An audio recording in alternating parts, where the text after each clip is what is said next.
evening. I'm so glad you're here. Welcome to Paranormal Experience with Kat Hobson. That's me. And I am so excited about tonight's show. I I have him often, but that's because we have so much to say. Because he is one of the coolest people. He is he is brilliant. He is the founder of the Hollywood Ghost Hunters. He is an actor and stuntman. And I am really, really honored to call him one of my very best friends. So that would be Rick McCallum. Hey. I love my intro. Well, I could have gone into all the movies and all the stuff and all the things, we would have been here all day. Somebody asked me the other day, what are some of the movies you've been in? And I blanked. I was like, Lone Wolf. No, not Lone Wolf. Lone Wolf McQuade was my first one. There you go. And I got beat up by Chuck Norris. I should have taken a hint. This was not going to be easy. Well, nothing worth having is really all that easy. That's true. Although maybe with this, you could go there because residuals. Hey, Melinda. So, and Lori. I have to tell you, after I did Lone Wolf McQuade, I went back to Chicago. It was right around Christmas, and I was dead broke. And I got a envelope in the mail from SAG, and I opened it up, and it was a check for $600. Cool. Now, $600 way back then was a good chunk, but I'm the most honest person in the world, with the exception of maybe you two people. And I called up SAG. I said, "Hey, you made a mistake. They sent me money for a movie I did a year and a half ago."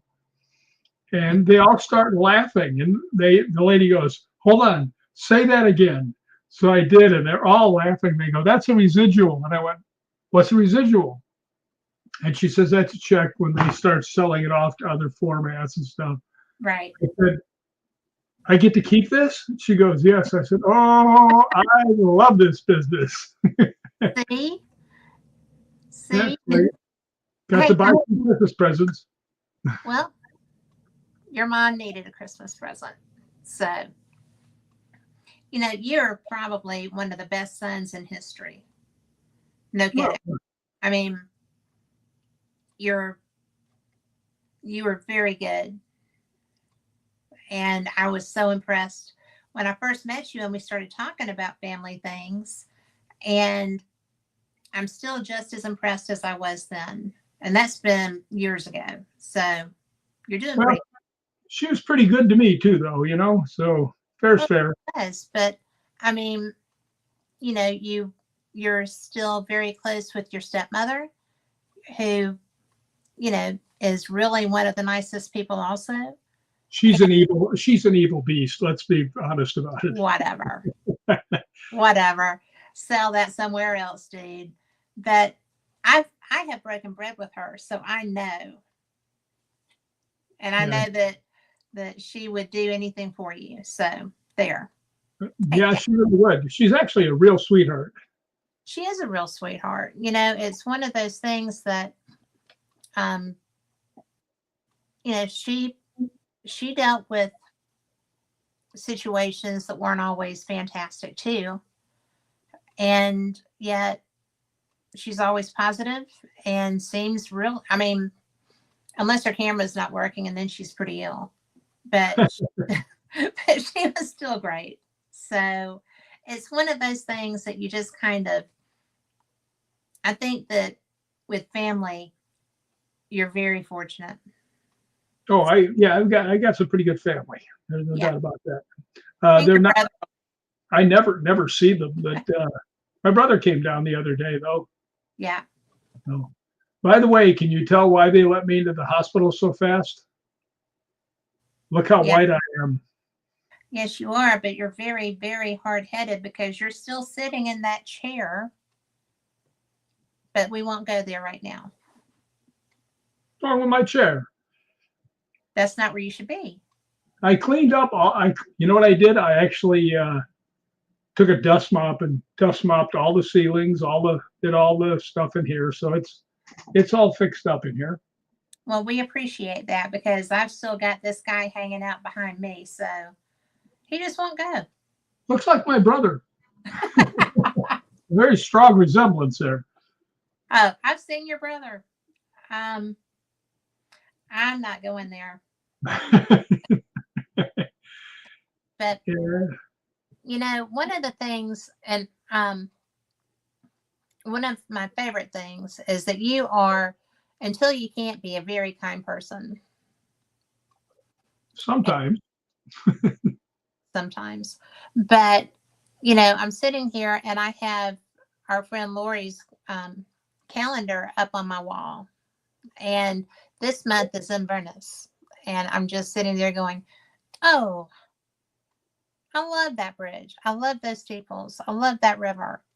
And it's really very interesting that we went everywhere in Scotland. It felt like we didn't go south, and that's where, I want to go south at some point down to the borders.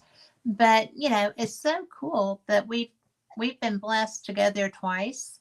The first time was not quite as much of a blessing, but I think it was because it brought the Bloom Keys into such a close circle. Yeah, And, that's true. we were already close, but the Bloom Keys were really very special people. They still are, but it was, and Melinda, when y'all were telling me, how fierce everybody was, I was so touched. And did I get that right? I don't know. You were talking to Melinda, so I don't know. Okay. Well, but I'm just making sure that, because I'm so terrible, I get things mixed up sometimes. But I do know that I didn't have enough nights. So that was one fantastic woman. Yeah, we just had a really good time. I remember the first time we went, and I told everybody, I said, "Right, I have to warn you something about Scotland. If you go to Scotland, you're going to go back." Do that. And we did. And we did. Rick's Traveling Circus of Ghost Hunters. Well, we're very good at it. Yeah, that's We true. hunt with the big dogs on that trip. There were nights or mornings, really, mornings I didn't know where I was. And that's why when you were talking about all the things that we were booking and stuff, and you're like, we're going to be, da, da, da, and I was like, no, you're traveling with women. We have to be someplace at least once for 3 or 4 nights because we're going to have to catch up on things, and you thought I was crazy. And then you booked St. Andrews. Well, that's a whole other story. But and then you booked us into the dorms at St. Andrews for 4 nights, and that was the coolest thing ever. Yeah, that is really something. And I was so hoping that one of you would have heard the scream. No, I would have liked to, maybe. Oh, it was horrifying. Yeah, I don't know that I would have really wanted to hear that. I But wanted somebody else to hear it just so they could say, "You're right. It is there." well, but I think that your reaction was so visceral that nobody doubts that happened. Yeah, especially when I went running out in my underwear down the hallway, trying to see who was attacking this poor woman. Looking for battle. Yeah. Yeah. Well, I think we can all be thankful that the dorms were closed at that point. So, well, that would have scared anybody away. probably the ghosts even. No, There's a large funky thing in underwear running at me. Help! Well, I just think that when we first met, we did that ghost hunt at that brewery, not a brewery, distillery. Mm-hmm. And I thought that was fun. That was when, in fact, y'all announced that I was the host of Fate magazine, because when I told Kane we hadn't really announced that yet, he said, we just did. But yes, sir. So good job, dude. So Yes, we did. I don't argue with Kane, but it's so funny because um, I really had so much fun, and that was such an instant friendship that I really cherish that. Just so you know, Well, and I'm the I'm not same just way. saying that because you look like the color of your blinds behind you, but I, really, I mean, it's been years, and I enjoy our friendship every day. Every time we talk or message or whatever, I'm thankful you're my friend. Well, right back at you. I mean, I would be the loneliest person in the world if I didn't have you for a friend. Nobody talks to me. It's like, yeah, way goes, I guess. But I Well, got one good friend. That's all I need. you've got more than me, and you've got a couple of them are the ones there in chat too. So, but and now you have David, you have me, you have That's David, true. you have my dogs. I mean, you have you know vicarious pets even. So it's a good day. Oh, by the way, I got a message. I can't tell you who it was from, but it just said, "I hope you have the best day ever." I like that. Yeah, and I still haven't seen the dog. Well, there's that. Get that dog up here. And Melinda said Scotland loves you too, Rick. You know, So, I feel at home there. I mean, I'm. well, It's yeah, either you do or you don't. I think that Scotland is haste you back is a real thing, and it's a genuine wish. And I think that I didn't really believe you when you told me that if you go, you're going back. But I even with our trip coming up, I'm like, how can I get a couple of nights in Scotland on the way there or back? Because David has all the dog responsibility. Hi, April. David has all the dog responsibilities, and that's so hard on him with running a business and stuff that, you know, I can't go for 3 weeks again, but, you well, know, the simple thing is, say, I've already gotten that far away. I won't have to pay for airfare or anything else, just a hotel for a couple of days. yeah. Or, And he'll go, and yeah, you know how David is. He go, of course, do that. he would. He would. But, it's so funny because there's, we have investigated together several times, and we've investigated the same location even if I couldn't be there. When you went to one of my favorite places to be the talent for an event, and I think that is something that is really cool. When we were in Scotland and you had your big kaboom, that was the coolest thing ever. But you've had a lot of really good activity and a lot of great places. And outside of It's funny. what? I don't know why, but spirits just seem to like me. I don't Well, know it's why. in the title of your book. Well, that's true. I mean, I go out wandering around. I mean, I heard somebody run up behind me the other day. Yeah.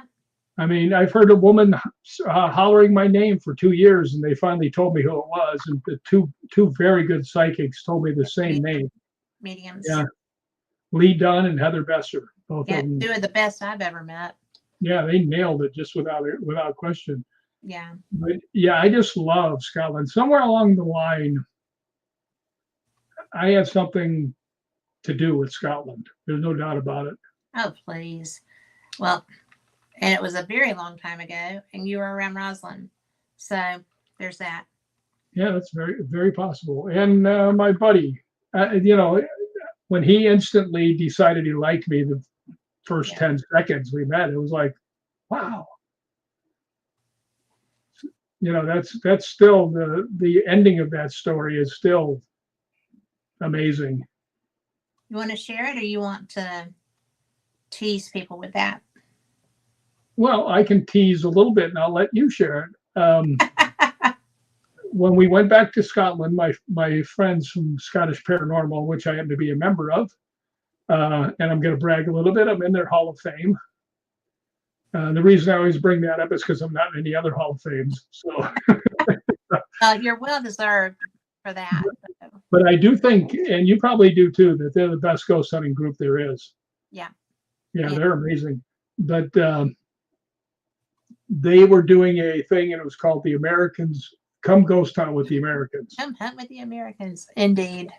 Yeah, so we went out to Balgony Castle, which is where the Laird, my friend, was there. Now he had passed away just not too long before. Yeah. And I was kind of sad about the whole thing because he was my buddy, right? But we get out there and they gave us a room I'd never been to. It was a museum. I'd been to all the halls and everything else, been through there so many times. And then they asked us to go in this other room. And I was like, I was kind of, I was kind of let down about it, because it was small. I've never been you were there. surprised because you expected to be in the chapel or somewhere. I expected to be in one of the major rooms, but when we got in there, we set all of our equipment up, and we had everything in the history of ghost hunting that could light up around that room. Mikey was up there with his cameras. You were there with your cameras. Lori was there with her K2 meter. I was sitting there with a K2 meter. I mean, there were interviews all over the place, and the REM, Mikey's REM pod. We had, I don't think Lori had her SLS, or did she? I had my thermal, but I was only running my digital, my camcorder at the time, because I had a night vision camera, and that was a bust. But I did get some footage, but it was so frustrating. But yeah, Melinda was in that room. Yeah, the thing that was so strange about this to everybody who's listening, like I said, the Laird was a dear friend. And I'm sitting there and I introduced my group here to the people that were going to ghost hunt with us and told them what equipment we had. Yeah. And I said, are there any spirits here with us? And I'm looking at my K2 meter and it locks on 5, just locks. I've never seen that before. And I look over and Lori's is locked on all 5, right? I'm like, wow, there's some energy going through here, right?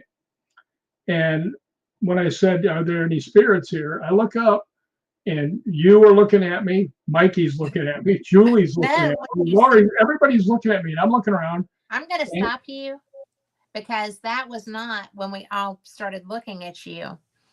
What was funny was when you said, oh, look, there's someone here who's obviously familiar with the equipment. And I don't know who this could be. And everybody's like, hello, dumbass.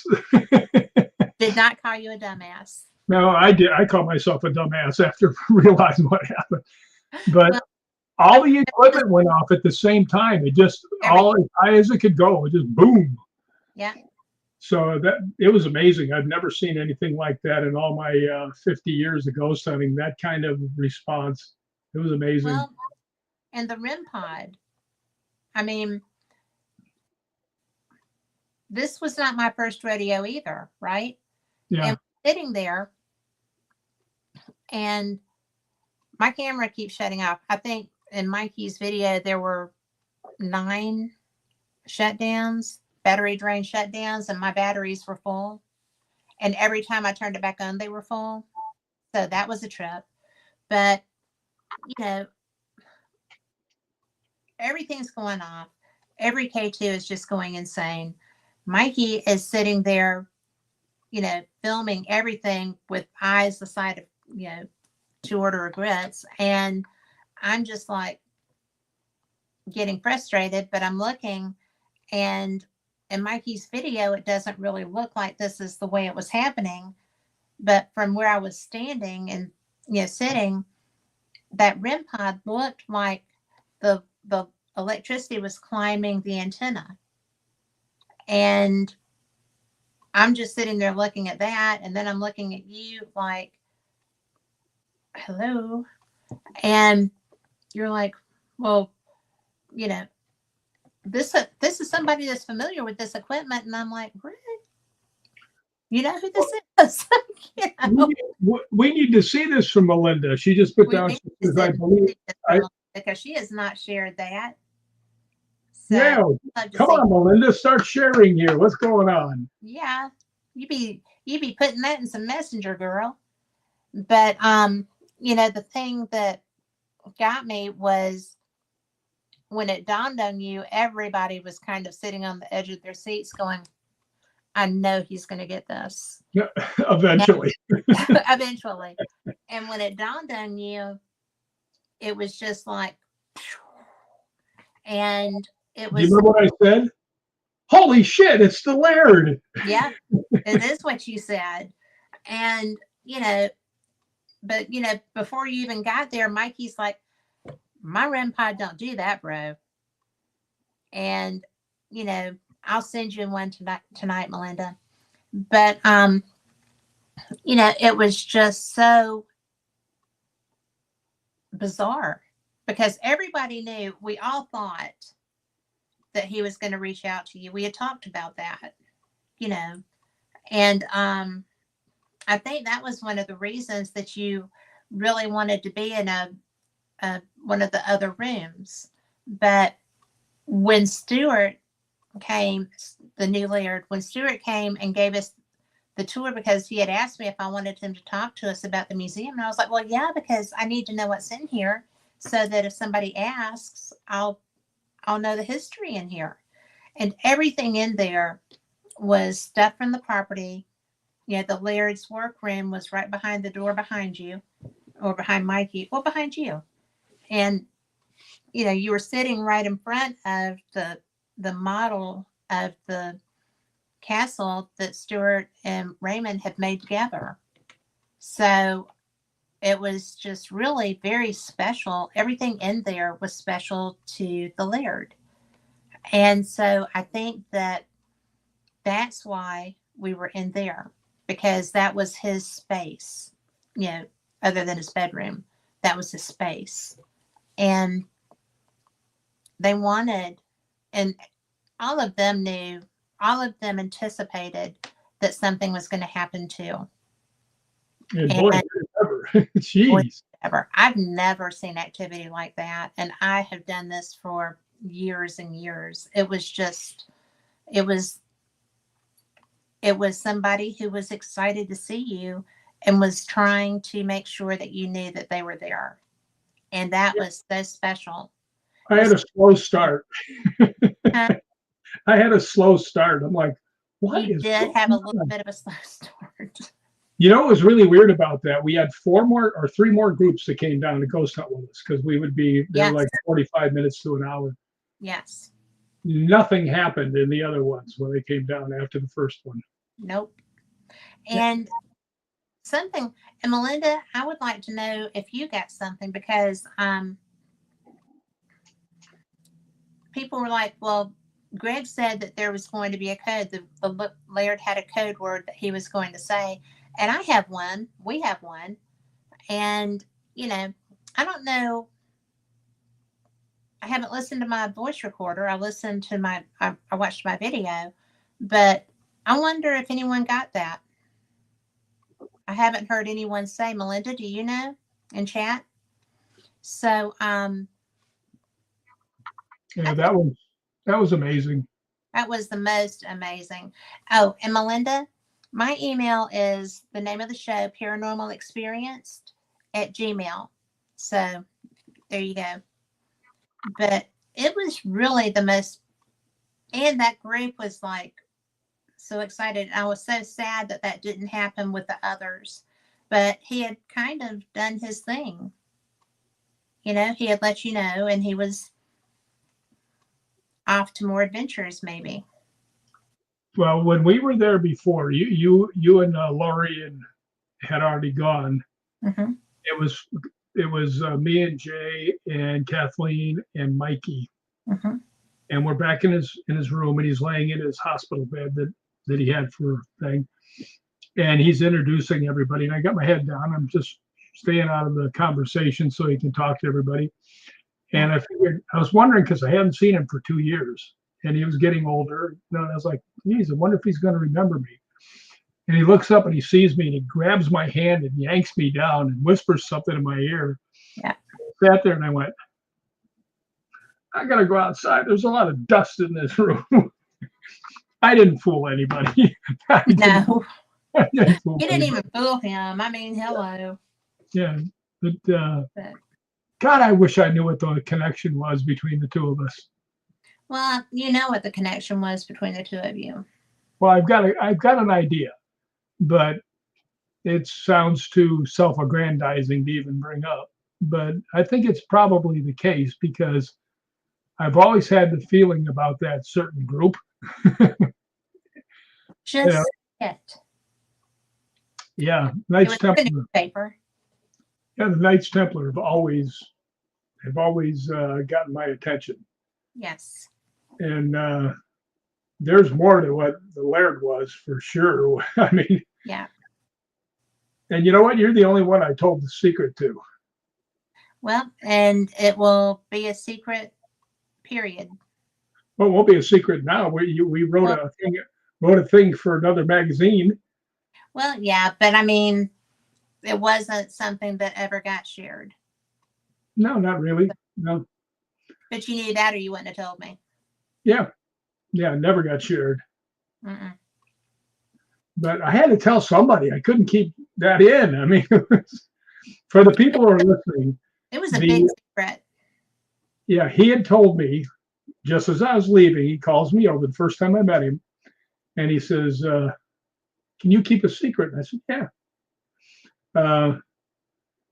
Something a lot of people don't realize is I had my godfather growing up was actually a godfather, so we learned a long time ago to keep secrets.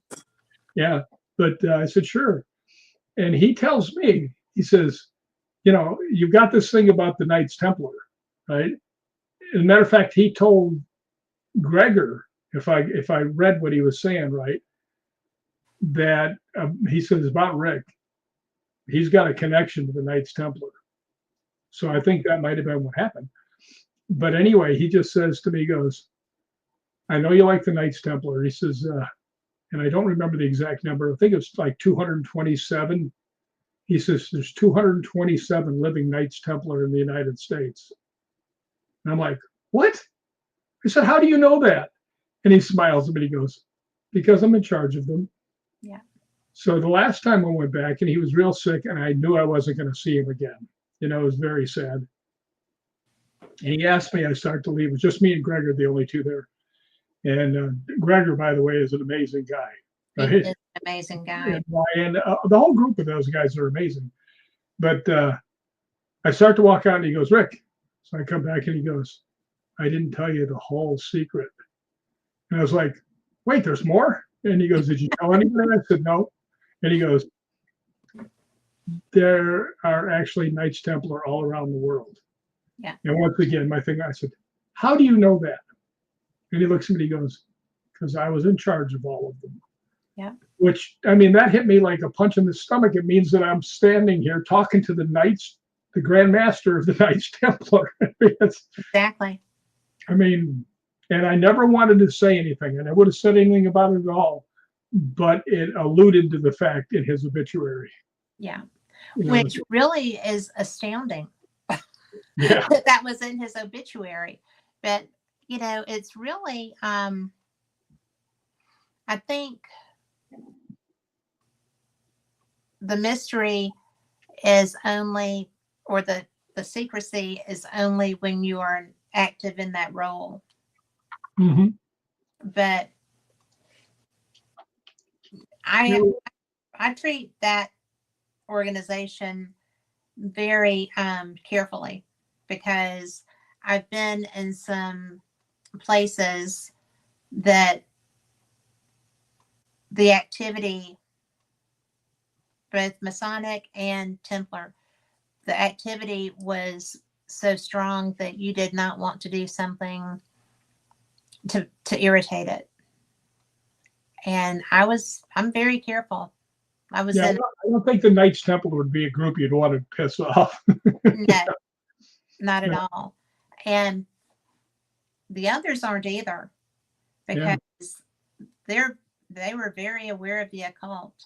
But we did have a question for you from the Bill of Rights Network that said, "How close did the fires get to you?" They pretty much surrounded me, Yeah, to be honest to you. But I happened to be in the hospital when all that was going on, so everything was you okay. went right as they're coming down into Burbank. I'm sitting there sweating bullets, freaking out. Now there's nothing to burn in Burbank. It's all It's all concrete. Yes, I know, yeah, but so were some of the other areas too. So yeah. were primarily concrete, not all concrete. So I was in a good spot, and I mean, if I got burned, there was a doctor there. So Can't gotta go look at anywhere, gotta man. look at, gotta look at the the good side. Yeah. But as amazing as that was, and it's the most amazing thing that's ever happened to me on a ghost hunt. The next night was almost as good. Do you remember what happened? Yeah. When we went to Inverness Yeah. and the That was people, the freakiest thing because I'm sorry. You were being so polite.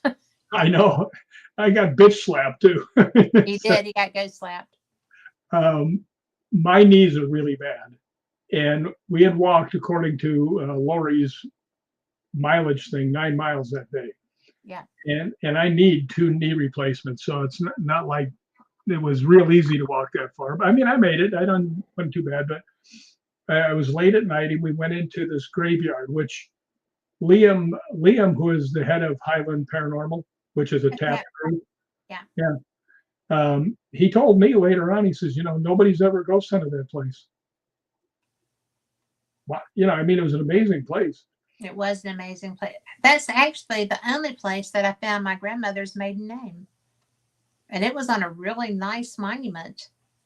Lori's family was on one of those same They were ones. on everywhere. Yeah. And I got to tell you, the McCallums were everywhere you went. I mean, but what was so strange about this, I was walking along, one of the cutest things in the whole world, Julie, who was an absolute beginner, right?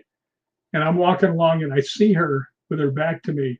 And I look over there and she's got a little K2 meter and she's going to town. I was like, oh, she's hooked. Right. I But have a picture of her doing that both at temple and at the cemetery. yeah. So Well, she was, the weird part about what happened next is there was a girl there who was a guest of Highland Paranormal who was walking with me. Mhm. And I just told her, I said, I got to find a chair or a bench somewhere. My legs are starting to wobble, right? Yeah. And I happened to look around. There's no chairs. There's no place to sit. And I looked down and there's a tombstone right next to me. It was like a bench. yeah. It was the same thing as a bench. Yeah. And I just leaned down. I put my hand down there and I said, look, I mean, no disrespect whatsoever. I said, but my knees are going to give out. I said, I need a place to sit. I said, I hope you'll be okay with that. And I sat down and I had my K2 meter, which had not gone off the entire night at all, 0, which is unusual for me because I usually get a lot of K2 stuff. But I sit down and it goes 5 lights, bam, instantly, right? Yeah. And the girl looks and I looked and I went, is that you telling me to get off of your thing? Bam, 5 lights again. Yeah. And I just said, is it okay if I just sit here for like 30 seconds? I said, my knees are so bad, I'll fall flat on my face. And it just kind of twinkled between 2 and 3. Yeah. So I just sat there and the girl's looking at me and she's kind of like, what is going on? Right. And then it goes all 5 lights again after about 30 seconds. I said, do you want me to get off? Boom, 5 lights again. Yeah. And she's looking, I said, if you give me all 5 lights again, I'll get up and leave. Right. Bam, instantly. And she goes, what are we going to do? I said, I'm getting up. I turned around, I put my hand on there. I said, thank you for letting me sit here. So if I ever get to go back, I'm going to go back and talk to him again without sitting on him. Yeah. But I mean, you talked about, instant, bam, bam, bam, bam. It was amazing. And I actually told Kat this. And she came back with one of the best replies ever. Uh, this was the day after what happened with the Laird. And then this. And I was like, I just looked over and I said, I think I might quit ghost hunting. And you said, you're never going to do that. And I said, where am I ever going to find two pieces of things, evidence like this ever again? Yep. Right. And she just looks at me and she goes, no, you'll keep ghost hunting because now you know. Yep. Now we know. Now we know what they can do. Now we know what they will do. How can we stop? Yeah, I mean, the power that came from both of those entities. Yeah. Mind-boggling. Both of those men. I don't know if it was a man or not. The guy or girl that I sat on. No, you were pretty sure that was a man. Sure felt like it. His energy felt like a man, for sure. Yeah. But I've run across a couple of women that could give you a beat down. I don't know who you could be talking about. Oh, well, I'm not going to say anything, but they all have red hair. Blonde. They have red hair underneath. Gray. Yeah, look at mine. Look how short I got mine cut. You did. It looks really good. I like it. I mean, it was down to here. Yes, it was. I was like, I cannot put up with this. And, I am. Hi, Tracy. So we have Tracy in chat now, too. So, hi, Tracy.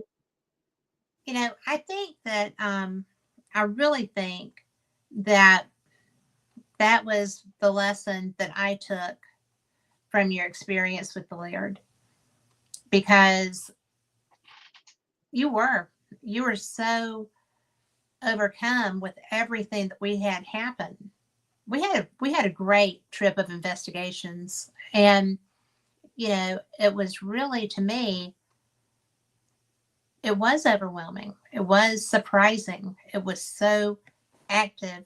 I had stuff happen that was not in my wheelhouse, and all of us were having stuff. When we were at Temple, Julie was really getting great interaction, and she came. I went and got her because of what was happening with me down by the stream, and Lee Dunn had come over there with me too. And then I got Julie, and because I felt like whatever was there was going to interact with that K2. And she was just swinging with that. She was wide open. She was getting stuff at the top of the hill, at the bottom of the hill, down by the creek. And Temple was, to me, one of my favorite places we went. And it was so old. How old is that? Really old. I was going to say the 1400s, maybe 15. I think the 1400s. Right around there, because you've got other stuff that happened around there, like 1303, the Battle of Roslyn. Yeah. And then when they built Roslyn Chapel. Yeah. Which was 1446. My memory, I remembered something. Holy cow.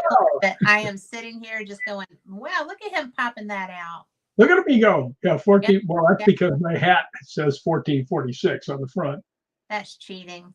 And Mikey got one too. So now I remember looking at him, and he had 1446. Well, I've got my St. Andrew's bookstore bag, and it has that on it. Yeah. So that was pretty interesting. But I got to tell you, like I said, once you go there, you want to go back. And there's places that Lori and I have already decided that if we get there, we are going to Croy, and so are you. So there's that. I guess I have no part in this discussion. Well, if we're going to get off the train, you might as well get off too.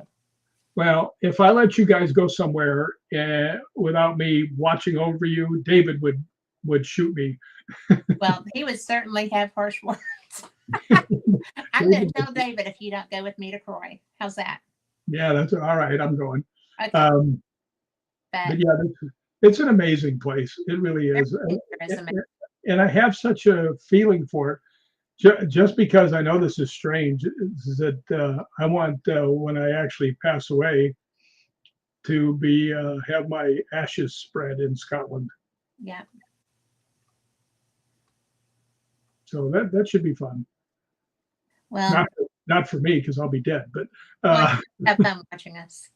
But you'll be going, oh, that is not how I wanted you to do that. What are you doing? I didn't mean you didn't want you to throw it out of the airplane. Jeez. We'll put a parachute on it. But I mean, because I know where to go. Yeah, So there's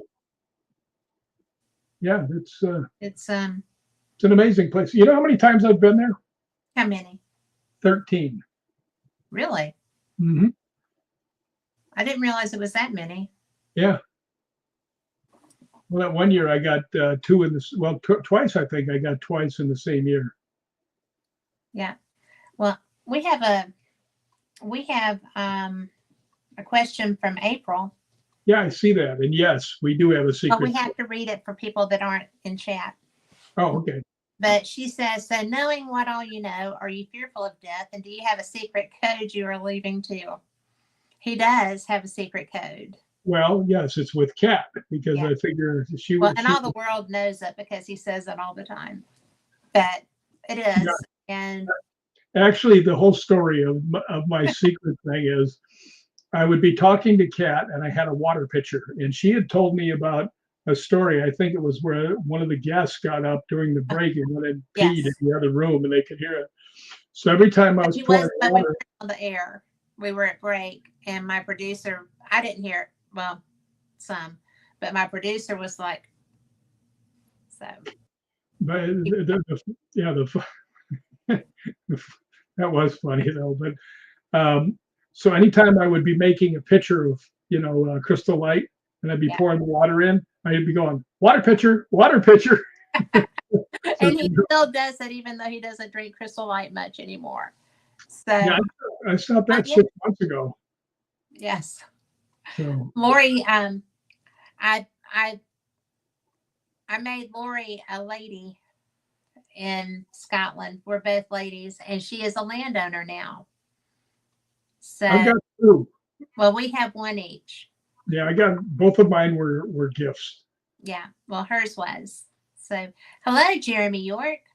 Hi, Jeremy. So Wait a minute. I got to get up. Keep looking, Jeremy. Keep looking.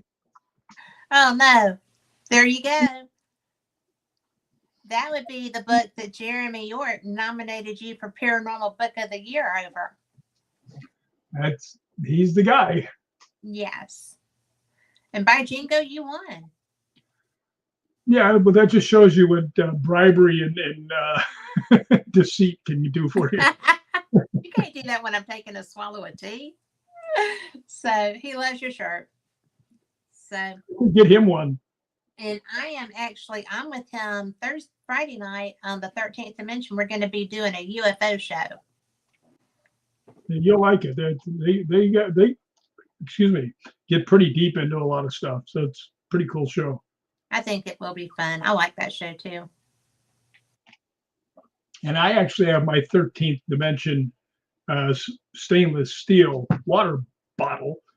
Show cool beans. Jeremy, I did not know you had merged. I'm going to have to find him at an event now. Oh, I ratted him out. Now he'll never talk to me. Oh, yes, he will. He likes you, okay? So, when you've been to Scotland 17 times. 13. What'd I say? 17. Oh, sorry, 13. I'll get there to the 17th. You're working on it. Yeah. But where is it? Because I know that you kind of get stuck on your beaten path. Where would you like to go that you haven't been yet? I don't know. I don't really know where I'd want to go. I love the places that I do go. I know. And the fact is I don't have a lot of time when I go there. So, but yeah, I do need to start branching out and going to a couple other places. So we'll see. I mean, and a lot of the stuff I asked the Scottish paranormal guys, where should I go? Hmm. So I got another book I'm writing, so I got to Yeah. have more stuff. Well, you've got several books you're writing. That's true. I've got 2 other books, So, and the one about the women really, I think, is going to turn out okay. Whether anybody reads it or not, I don't know, but they should. well, I think that's going to be a really, really great book because you have been working on it, the research that you're doing into it, the history of the women's roles in history are fantastic. And I know that I keep like sending you stuff in Instagram and other places, but I'll have to gather all of those up and make sure that you've got all of them because I think that what you're doing is such a great idea and it's so underreported. Yeah, without a doubt, it's underreported. By the way, Melinda, yes, I have been to Dunatar Castle. I was there with Kyle Stewart and some of the other guys from Scottish Paranormal. So that is amazing. I didn't go in, but I was actually, if you've been there, you know what I'm talking about. I was standing kind of on the cliff across from the bridge, where you could see the whole castle and everything else, and you could look down into the valleys and stuff. It was really something. I just saw that castle today, as a matter of fact, and it was it's pretty amazing. Yeah, it was actually very amazing because it's one of the bigger ones. It's right out, just like all the other castles. It's right on the edge of the water, and yeah. That's something that I didn't realize when when we were traipsing all over the country. Is the first time for sure because we never got to see anything, but the second time, I was so surprised by how close we were to the sea almost all the time. When you're at Balgony, you're close to the water. When you're you know, in obviously in Inverness, you're right on the water. But it was such a surprise to me when we were in these little places and everything has water around it. Well, St. Andrews, we are surrounded by water. I know, I love that. I went and got in that. So That little beach, I don't know why, but it calls to me. I've sat down there for hours at a time, I could do that. just me sitting there. And a lot of times I have people come up, sit on the bench, and talk to me. So that's kind of Yeah. cool. Yeah. Well, you sit at the harbor. I could do that. That's a really incredible place. Yeah, there's just something about it, the vibe that you get from the place. Well, when you think about all the people who have come and gone there, come home from the sea, gone to sea, it's really kind of easy. It's very natural feeling. You just Yeah. get such a nice laid back feeling. It's like, It's I can do this. that place is home. Yeah. So it's a great place to stay if you're there in the right time of the year, Yeah. because they only open up the university during the summer months when there's no classes. Yeah. So, And that's a great location. it's a fantastic location. It's right across the street from all the big name hotels that charge $400 to $500 a night. Yeah. And Yeah. I think I paid $85 a night, or I might have done 110 a night. I don't remember how much it was because I didn't really care. Don't Well, tell. well, I'm old and I'm running out of money, so I have to make sure how much it's going to cost.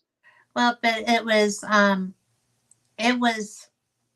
the breakfast was great. I finally, when we were in Paris, I learned from one of the people that worked in the restaurant at the hotel how to work those coffee machines so that I could get a coffee that I would not, bleh, from drinking. And she said, if you like a latte, just get a cappuccino and sweeten it.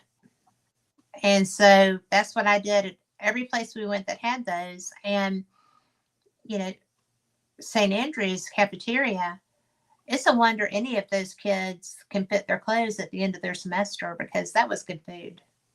Well, not only that, the people behind the counter were so nice. They were so, so nice. And something else that surprised me because there's really, as I learned from the air stewardesses from Amsterdam, that they have their own sandwich. They have a national sandwich. And when I said I couldn't eat that because of gluten, she said, "Oh no, UK bread.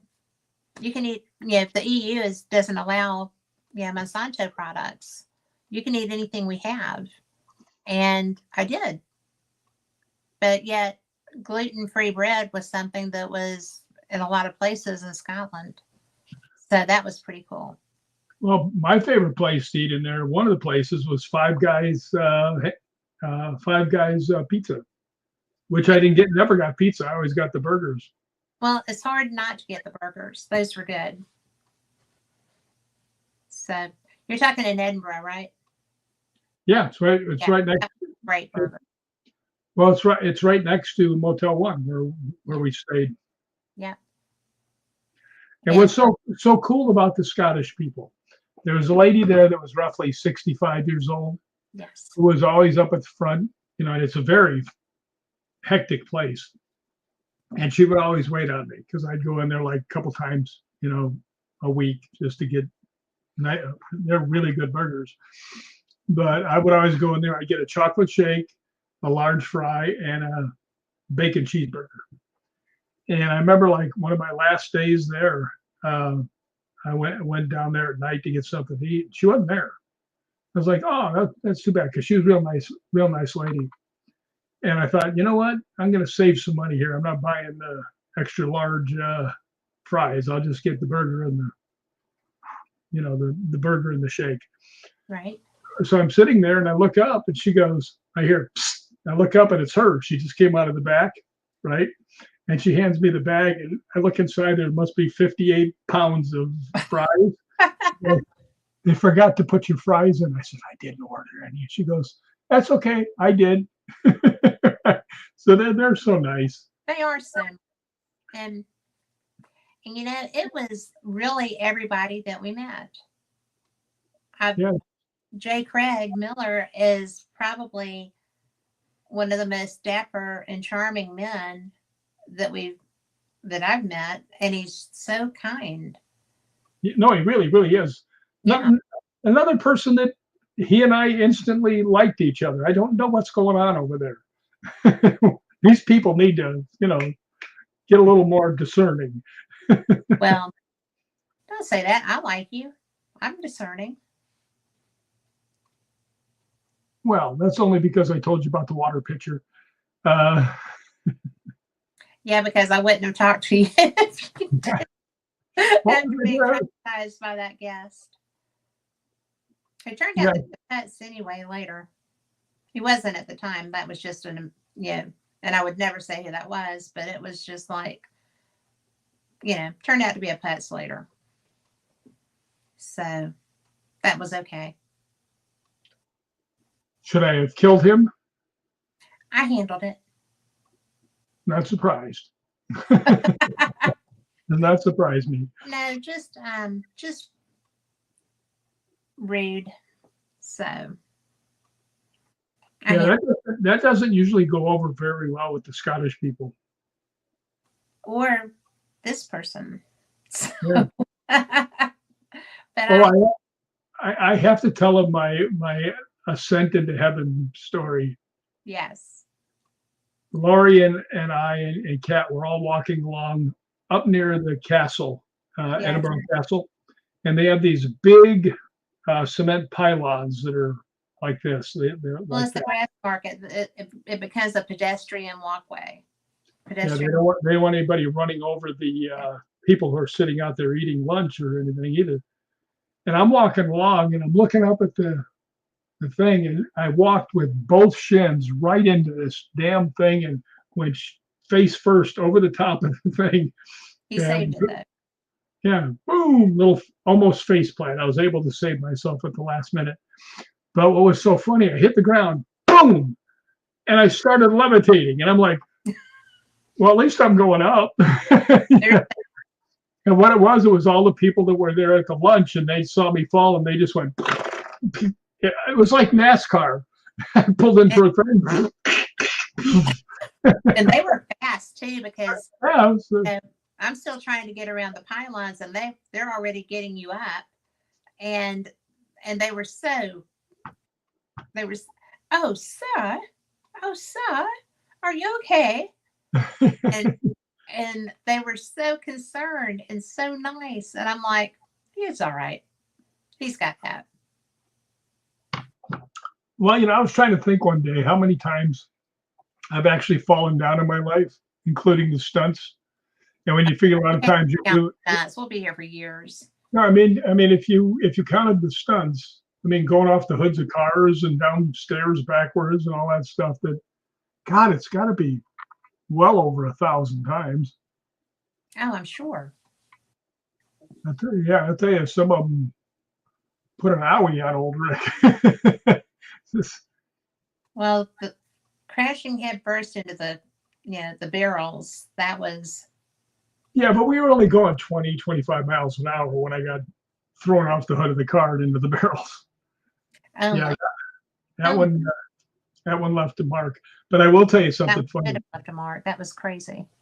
Well, what's so funny is that when you're doing stunts, if the crew thinks you're going to get hurt, they all show up to watch. True. Now, I'm going out there, and this whole scene was I was a werewolf, and I was in a werewolf suit. And I'm supposed to jump on the hood of the car and break the windows and reach it and try and grab these people out. And the guy takes off going backwards 20, 25 miles an hour. And then say this is the car, right? And I'm over here. He goes taking off, and as he gets right into the barrels, he goes and just launches me Yeah. even faster into the barrels. And I go on there head first and shoulder first, and the barrels start flying like bowling pins. Yeah. And they keep flying and hit me in the head and in the ribs. And I mean, every boom. I felt like Mike Tyson was mad at me, right? But man, when I landed on the ground, I was like, oh no, that hurt. Right? But what was so funny is this one actress came up to me, and Andrea Bogart, real sweet girl, one of the leads, and she came out just before I was taking off to do this, and she goes, "Rick, are you going to get hurt?" And I went, "Yeah." She goes, "How bad?" And I hopped up on the car and I turned around and I said, "Let you know." Oh, I'll let you know in a minute. And the car just goes. Yeah, that was. And here's a funny one. My friend Richard, who was the I did. director. After I went bashing through all the barrels and stuff, I'm laying flat on the thing because the car takes off. And they don't want to see the werewolves. So I'm laying flat. And everybody comes running over because they think I'm dead, including me, right? And I'm laying there.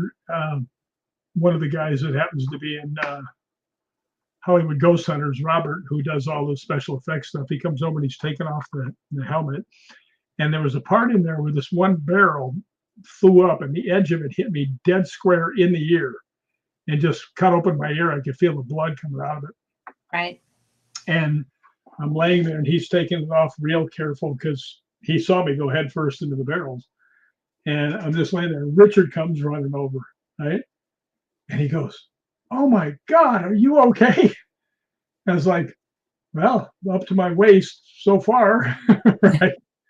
And they're getting off the mask and the helmet that was there. And it was so weird because I knew they would see the blood coming out and think that I had hurt my brain, which is be really hard to find, much less hurt it. But they pull it off and there's blood coming out and they're all going, "Oh no, oh no." And I said, "It's a cut. One of the barrels hit me in the ear." Right. So they started looking. I said, "Oh yeah, it's a cut." And I said, "Yeah." So Richard looks at me and he's still real concerned because I really blasted into these things. Right. Right. And he looks at me and he goes, "Are you okay?" Right. I said, "Will you just say the three little words I really want to hear?" And he looks at me and he goes, "What three little words are that?" I went, "Perfect, moving on." And he turned, that's when you know that they like the shot. Right. And he just turns around, looks at the crew, and he goes, "Perfect, moving on." Let me play there. Go, "I love you, man." So, yeah, that one hurt. In the can, be done. The other one where I went off the mini tramp into the steel wall and landed on the concrete on my head wasn't much better. So the fun part about that. Landing on your heads explains a lot, though. Well, either I have a very heavy head. Yeah, boy, I hit that thing so hard, the door went flying backwards. I mean, somebody asked me about me and Kane when we do stunts, Mm-hmm. and they said, "Well, how do you do it?" I said, "Anything we do hard." Yeah. And I said, "Is if somebody tells us to run into the wall and the wall's still up, we're going to get pissed off." Right? So, yeah, both Kane and I were known for smashing the hell out of stuff, Including each other. including each other.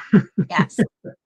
Well, really, to me, it's really interesting because I've never seen you work in that area, but I know how you do everything else. And it's like, yeah, no wonder he got hurt. I can see where this would happen. Yes. So it's not a surprise to me to know that, there have been things that, like the North Carolina, when you were filming that show on the North Carolina and you had to go down the stairs backwards. I think I broke my ribs on that. I think you must have. I mean, just from how you described that, that was tough. What movie was that?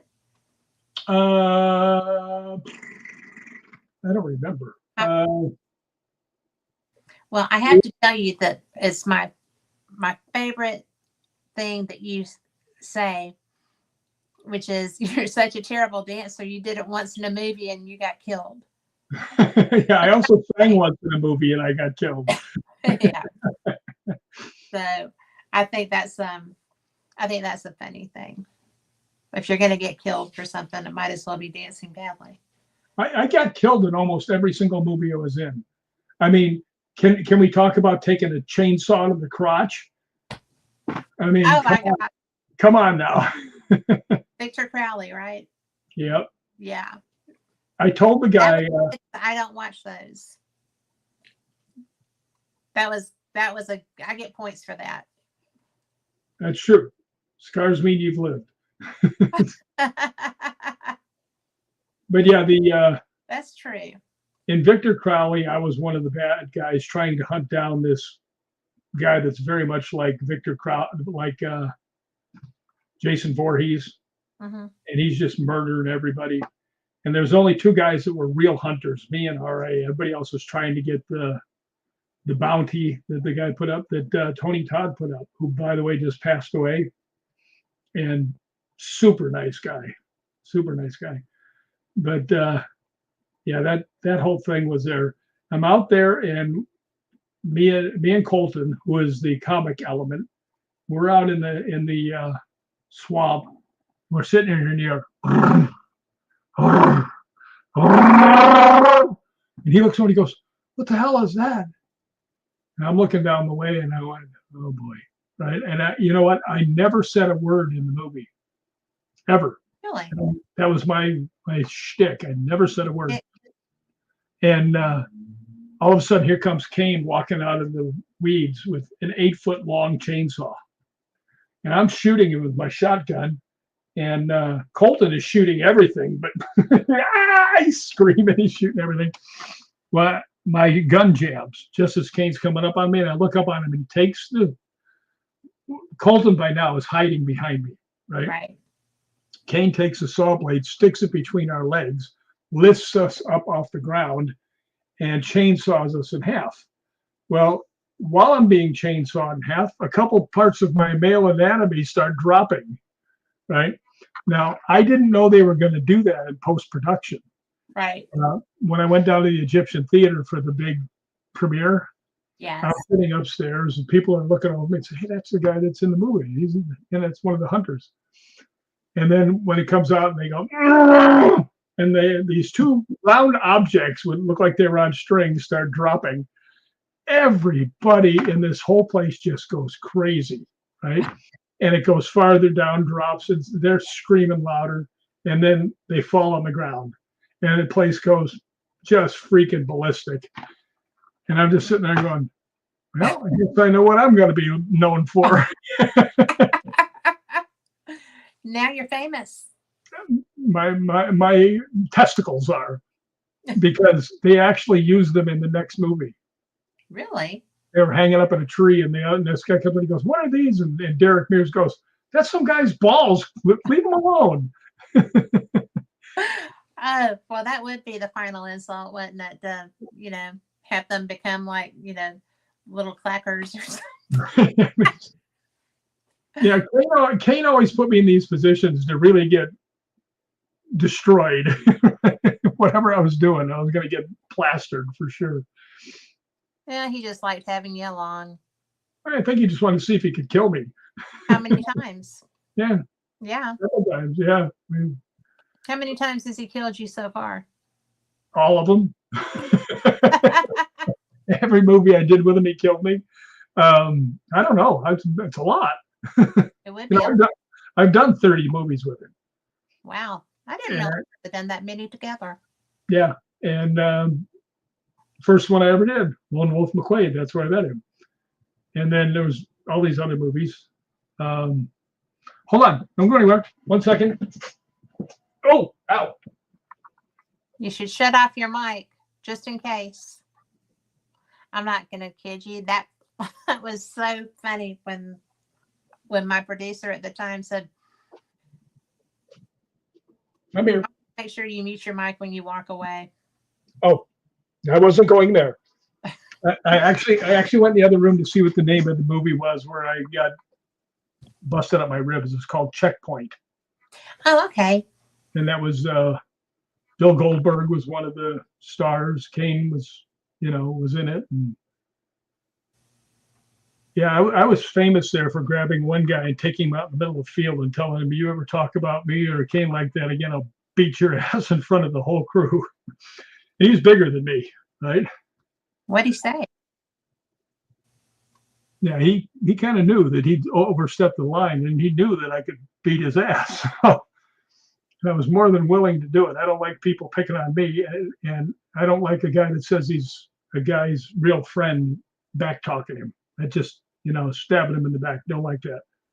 Well, you and I both have that weird sense of honor. Yeah, just I will take a person down.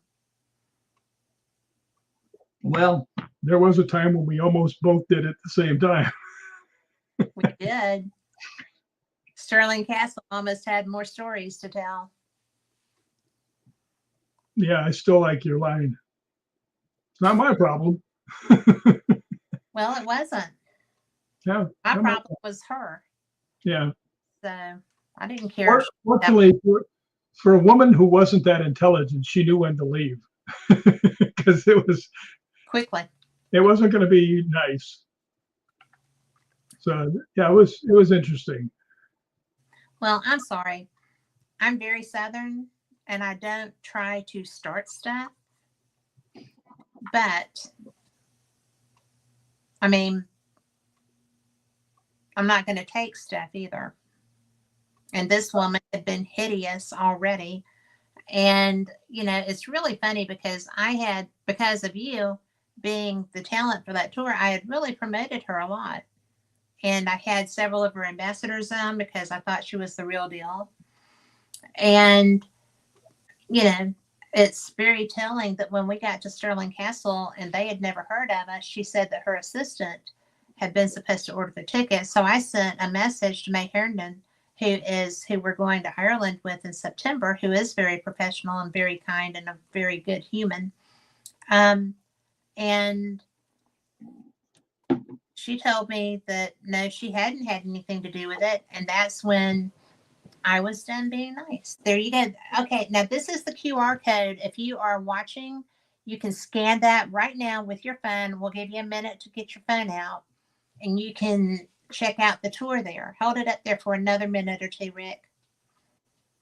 And it's just such it's just so exciting to be going with somebody that know is professional, because after that tour, it was so bad. I mean, Lori and I got left in a roadside hotel and nobody knew where we were. It was that kind of bad. But we called in the cavalry and did not run screaming out into the night. We waited until people knew where we were and what to do, and then we took a cab, went back, and all of our friends were there and got us taken care of. So it was pretty okay. And Rick gave up his room only to be put in the owner's suite because the owner thought that he was so charming and such a gentleman, as he should have been. Okay. That really got that woman mad. Yes, it did, because she kept trying to take my room. But you want to know what's so funny? That Joe Smiley is a wonderful human being and took care of us. Oh, he is. He's an amazing guy. My favorite part was when you said, we want the room for next day. And this evil woman goes, I'm the one running the tour. She says, I understand you have an opening. He goes, no, we don't. Somebody already booked it.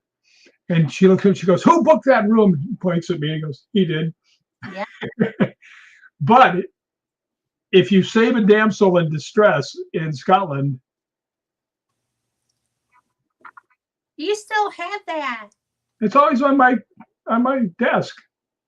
Yes, that came from the Wallace Monument. And I had bought them not knowing I was going to need them while I was in Scotland. So I had 3 different nights aside from Mr. Smiley. And one of them was a chick. So pretty amazing humans. And Jay. I know. I said. Well, Jay, Melinda, and you. All of y'all went to bat for us. Well, you would have gone to bat for us too. So that's just Without it. But the best part was the fact that all the people that were not being discriminated against because of the woman being so yuck, were so surprised to see us. And that was really perfect because, those phones started going nuts. It was great. That was pretty cool. I tried everything I could to swap rooms with you so you could be in the guy the owner's suite. Yeah. Which was, on the top of the building, and it was a penthouse, and I was going from sleeping on the floor to being in the penthouse. It was like, but he was in the penthouse because he offered to sleep on the floor if they would let us have his room. So they took care of him, as they should. Ta-da! Here's the front. Yay! Good job. And it is mysterious. No, it is so absolutely not. Never, ever seek a mysterious adventure because they don't end well. But this is Secret Ireland Tours. Yes. And I will tell you that this individual is one of the most professional and wonderful women. When we booked the tour, the first tour, she was partners with the woman who wound up doing them because she, could not work with the woman. She was so hideous. So everything was already set. She thought that everything would be good, and turned out that the ineptitude of the other woman overcame all the planning. So there's that. But such is life. And we had such a great tour this last time. We started in Edinburgh, took the train up to, where did we take the train to? Perth? I think we went to St. Andrews first. But I don't know. No, St. Andrews is not trainable. We had to take a car station. We rented cars and stuff for a lot of that stuff. Well, we hired drivers. We weren't driving. And I think that probably the Kingdom of Fife is my favorite. I love everything there. Did you know their king, Barney? Mm-mm. Yeah, Barney Fife. Oh, shut up. I can't take you anywhere, but Nor would you want to. no. Well, I don't know. You got I'm your never on the top of the list when I get to go play. But yeah, that's Natalie. Thank you. pretty interesting stuff. Well, it is pretty interesting stuff. You know, when I'm going to put this out there because you were with me, but when we were in Culloden, I mean, you were there both times that this happened. I'm not a physical medium. I'm not.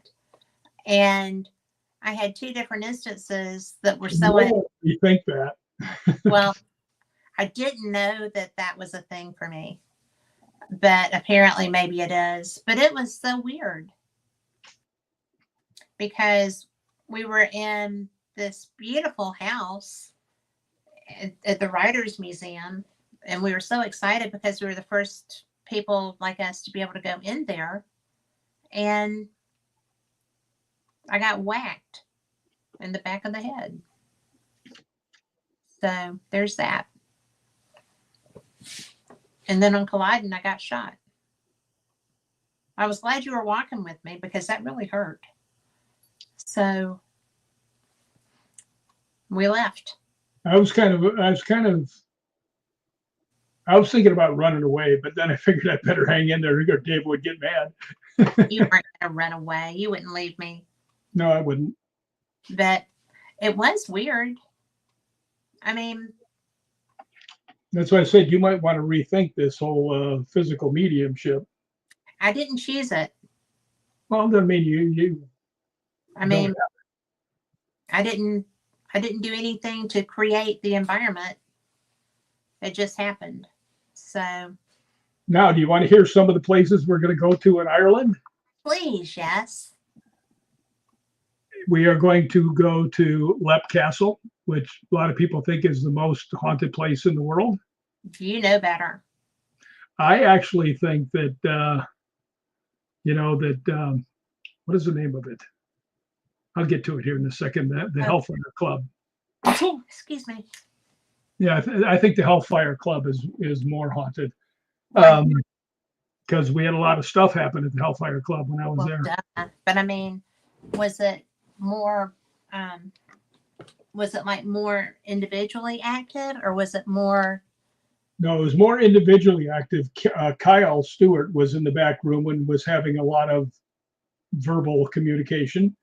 Cool. And that is where I had talked to my relative who was responding to everything on the Frank's box. And I look over at the people that had the Frank's box. I said, this is going to be the best audio ever. And they went, oh, well, we're not recording. And I'm like, no way. I'm going to kill you. Yeah. But that was interesting. So, what was the favorite part? Them talking to my relative talking to me over the Frank's box. Yeah. Because when we got there, he was a member of the Hellfire Club. And we got there, and I think that's one of the reasons they invited me, knowing that I was related to one of them. And we get there, and I start talking, and I said, yeah, can I ask a couple questions? They said, sure. And I said, my name is Rick. I'm from the United States. I'm here to say hello to one of my relatives, John Wilkes, right? And it doesn't say anything. And I said, yeah, I just wanted to say hi. And it goes, relative? And I said, yeah, I'm your relative. And it goes, hi, Rick. Now these people are going, what the hell? Right? So, but it kept on going like that. And I said, I need to ask you a question because this will prove to me that you're my relative. I said, did you really dress a baboon up like Satan and turn him loose into the club? Right? I said, the reason I ask is because I would have done something like that. Yes. And then it for like 30 seconds, it doesn't say anything. And then it went, baboon. Now, where in the course of 3 minutes can you get that kind of interaction? I'm sold. I'm sold. All right, here's what we're going to do. You're going to talk to the people because I'm going to go talk to the water pitcher. I can do that. Don't try this at home. I'm a professional. Just kidding. But I am so excited because I have never been to Ireland at all. And it's so legendary. I know that he is planning going to places relevant to the Quiet Man. And I know that that's going to be one of his favorite things ever. But we are going to be getting into Dublin. We're going to spend some time touring around there, which I'm very excited about. I want to see the river. I want to go to Stephen's Green. I want to see just some things that I've read about over the years, which makes him crazy because that's why we're going to Croy. I read about it all my life. But anyway, another story. When we get over there, I think that I'm going to be so excited because May Herndon, who owns the business, is from Sligo, but she has recently become a naturalized American citizen. She is married to an American, so she is a dual resident. She knows Ireland like the back of her hand, and she is so truly professional. I'm looking forward to this. It's one of the things that I didn't anticipate doing, but I didn't anticipate going to Scotland either, and the connection that I was going to have there. So I'm looking forward to what's going to be in Ireland because I do have Irish heritage. I have Scottish as well, but my Irish is stronger. And I'm also Welsh. So I think that's going to be fun when we get over on that part of the world.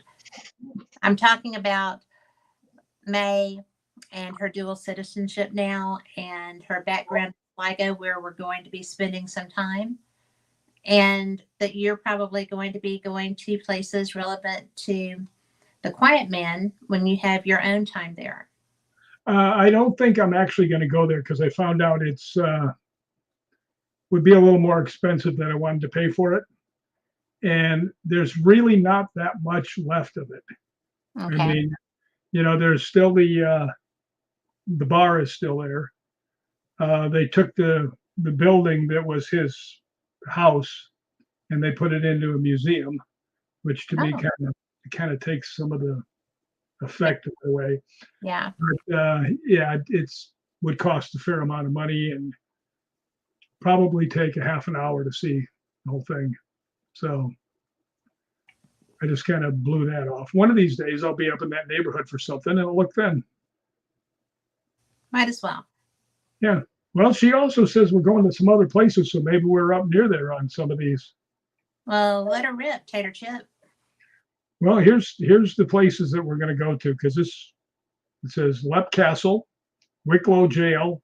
We'll go to the north of Ireland, visiting Crumlin Jail, the famous Giant's Causeway, and so much more. You visit the east and south also, visiting Hellfire Club, Rock of Cashel, Spike Island, and you will sleep in an authentic 17th century castle before you fly home. So that sounds pretty dang good. Well, I'm really excited to see Belfast. I'm I'm really excited to see Stephen's Green and the Liffey River in Dublin. I'm and don't tell me we're not going there because we will. And I didn't see it listed on here though. well, we start in Dublin Okay. because that's where we fly into. Well, okay then. And I mean, it's not some place that I have to go and put my feet in that river because that river flows through a city. But I know you're shocked. I'll find water there to put my feet in somewhere. Do your listeners understand this little thing that you have What? about you and your feet in the oceans? Oh, well, it is what I do. And we just lost Rick. So while we're getting him back, I will tell you that when we were in, I like water. I am a beach girl. I get in wherever I can. And it's so funny because when we were in, there you are. I was just telling people that when we were in Scotland, we stayed in on the North Sea in St. Andrews, and we were right on the sea. And it was a beautiful day. We went out there. We saw sandworms, which was kind of like, but because I was already barefoot. But I went and I got in the sea, and it was just like, it's the reason it's the North Sea. It was cold, but I was still in there because that's what I do. I get into the water. And then we went to Loch Ness. It was a cold and gray and wacky doodle day. And I still had to do it. And I did. I got in there. And it was really fun because when I did these things, he thought I was crazy.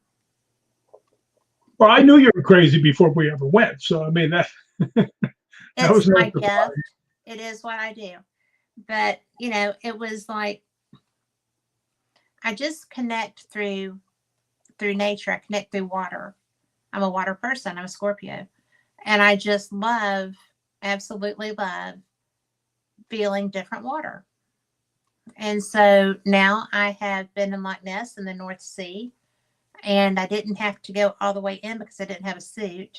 Or that day at the North Sea, it was so nice and toasty. I might have thought about that because everybody Scottish was in the water. But, it was just kind of a very nice, to me, it's a really neat way to kind of become part of somewhere.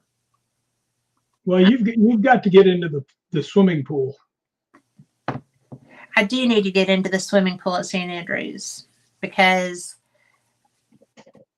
that also is the North Sea, obviously, but it would just be so safe because of how it's made. It's part of the St. Andrews campus, really, and it's where the kids go to swim and the locals, I guess. But there were people swimming when we were there with Gregor. When we were there. There's always somebody out there swimming. Yeah. And it's actually in the North Sea. It is. And it's just. And the pool area is cut out of the coral. Yeah, it's pretty cool. It is cool. That's what you see a lot of stuff like that in Scotland. That's kind of what's so much fun about that. You always go, "Oh, look at that! That's cool." It is, and there was. Oh my gosh, when we got to Mingus, Castle Mingus, we call it Menzies, and sorry, Greg, but they call it Mingus, and when Mikey got out of the car and turned around, he was like, "Oh my God, we're in a picture." And I'm like, "We are in a picture because the hay, the yellow grasses with the green grasses, and then the fence and the animals, it was just like unbelievable." We came through a primordial forest. It was so old. The trees were so huge. And it was such a beautiful drive in. And then in the castle was so special. They still had the molds to make all the rosettes and stuff in case something broke. They had the molds to replace them. And I love rosettes. Yeah. Well, all the pieces, not just rosettes. But what do you call it? Well, rosettes, my Aunt Yvonne used to make them for me every Christmas. Yeah, we've had that conversation. Different rosettes. Yeah. So, the decorative ones, not the yummy ones. But these were good. They were like crispy, and they had powdered sugar on them. And yeah. You didn't tell me about the powdered sugar. I keep some things to myself. Is that not a beignet? Did you just say beignet to me? Yeah.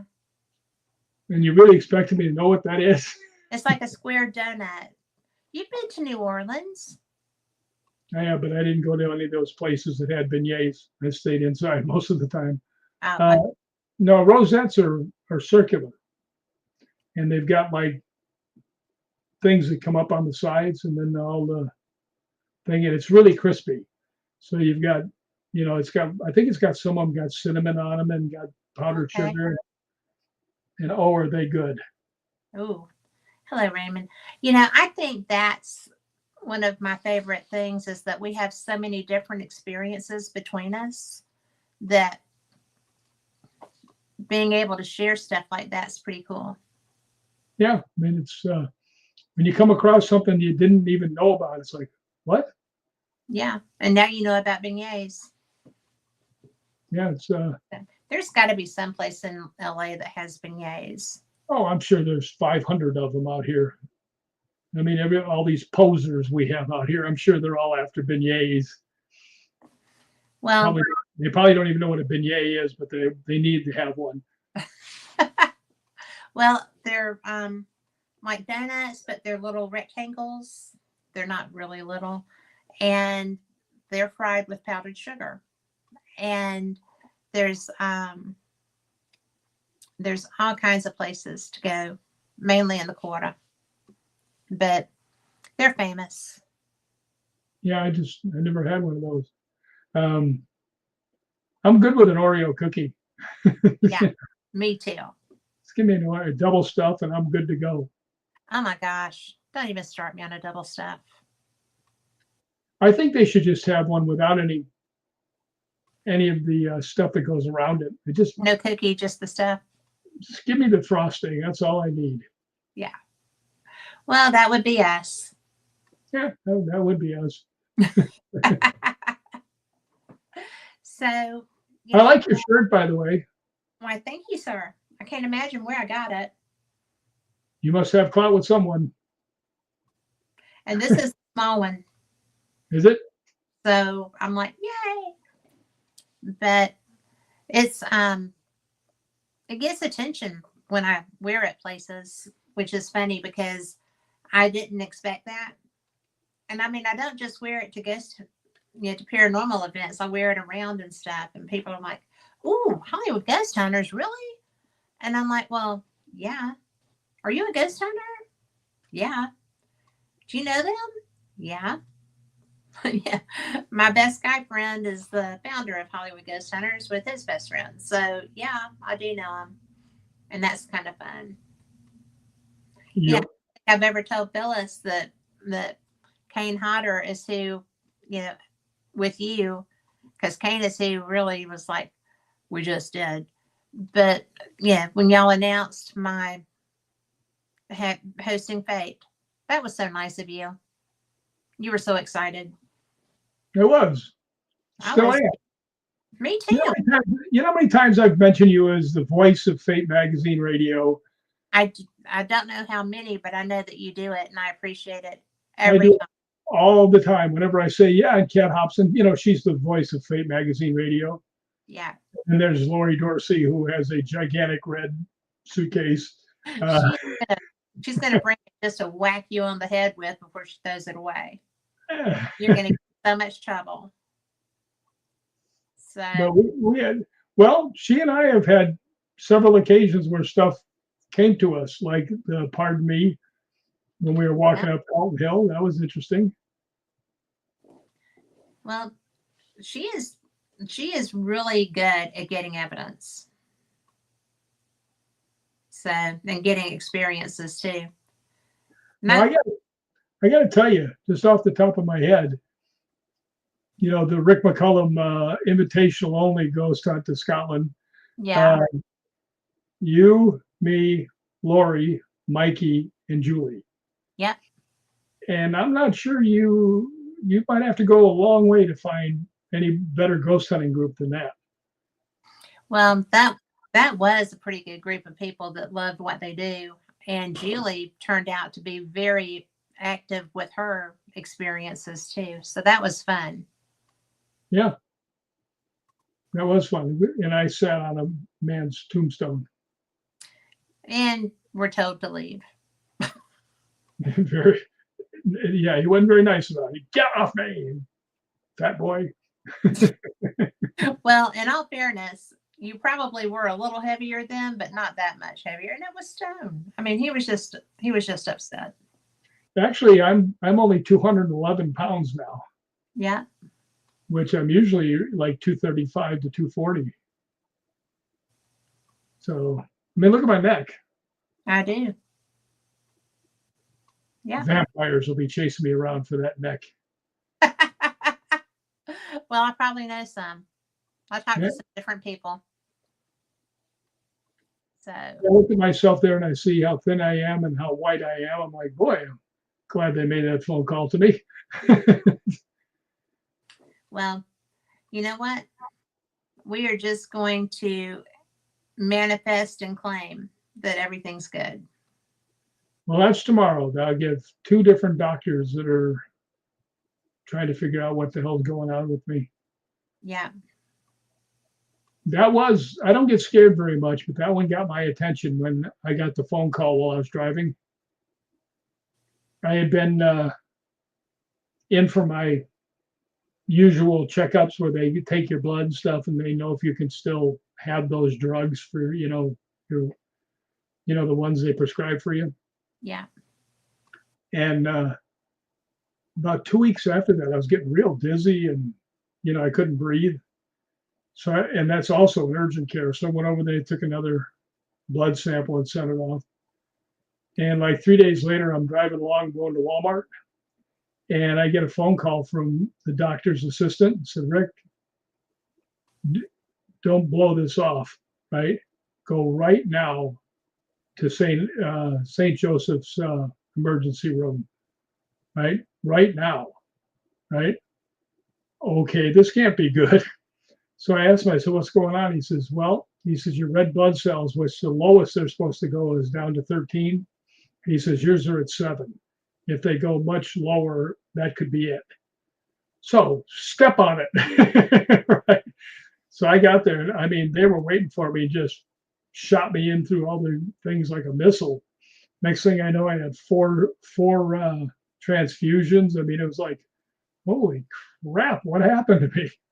Right. But they still don't know what it is. So tomorrow I'm going to a person with the hemoglobin and the oncology, and then the gastroenteritis person is calling me at 3 to tell me what they found in the stuff. So hopefully they say you needed a couple aspirins and you'll be good to go. Yeah. We'll see. We're just going to claim that it's not scary and that it's handled well and that it's not as scary as you think it might be. No, whatever it is, what it is. Well, and whatever it is, you're going to deal with and get through, because you know what? Me and David are going to be right there for you. And so is everybody right else. there? You pointed at him right there, the green guy. No, Oh, that's Al. you mean David's that on the poker playing other side guy? of that wall. No, Yeah. David's on the other side of the wall I pointed at. Yeah, yeah. There's just one word in all of this that I just really don't like hearing. I know. So we'll find out, because when you lose a lot of weight, your blood's going down. Find out what it is. Well, that's why you got to go. Yep. And I am going to tell you that I'm so proud of you because you might be a little Stubborn. Maybe a little bit. Maybe a lot. And I like that you're actually listening to doctors. Even if you didn't listen to me when I was jumping up and down and like having a fit, that you needed to go. I did go. Eventually. Well, yeah. Eventually. Don't even try that. But you did go. And thank you for doing that, because you know what? I could have been the end of everything if I hadn't gone then to get them to check. I think you knew that before you went. I think that's why you went. Yeah, I was pretty much convinced that it was getting pretty rough when you can't walk up one flight of steps. Well, So, that was not new. You had been there for a week or two. well, it was weird. A friend of mine from downstairs came up and she says, "Yeah, I got your message about, if you hear a big clank and call 911 and have them come in the window." Yeah. And I said, "Yeah." And she says, she said, "I was just wondering, do you want to go for a mountain climb anytime soon?" I was like, I know. um, How clueless can you go? "I can't breathe. That's why they put me in the hospital. Now you want me to climb mountains?" Like, Well, she and she probably, didn't bring the dog. yeah. Arr, Arr. my part-time dog. Yeah. It's still there. I was just pounding it down because it has a tendency to go. That's not a good look for me. Well, I don't think that's a good look for anybody from doctors to nurses to ghost hunters. So it's it is what it is. So what part Yes, Ireland are you the most excited about? probably the causeway. Me too. I can't wait to see that.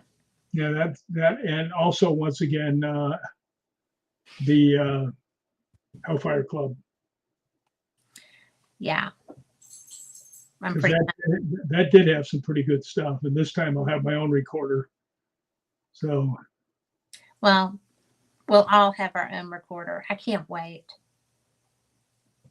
We're gonna have so much. one thing you have to know about the Hellfire Club, Mhm. it's probably half a mile up a hill. Cool.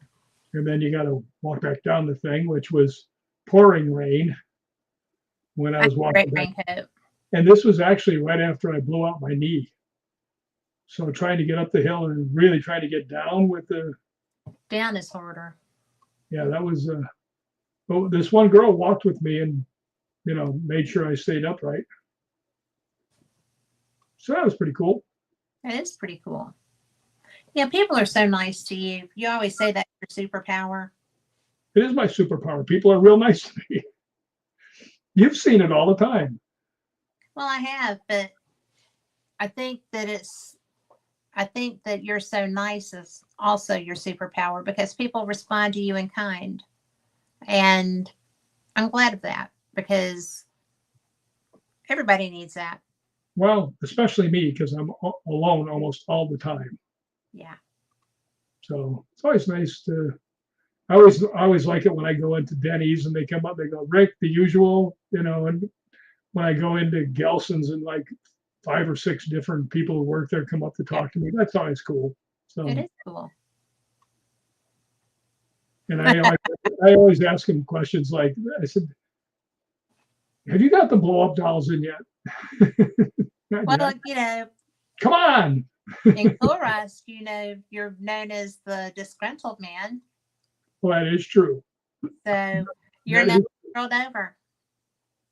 yeah, yeah. It was We all were Linda, disgruntled in Chorus. it was Linda Whiteford's fault.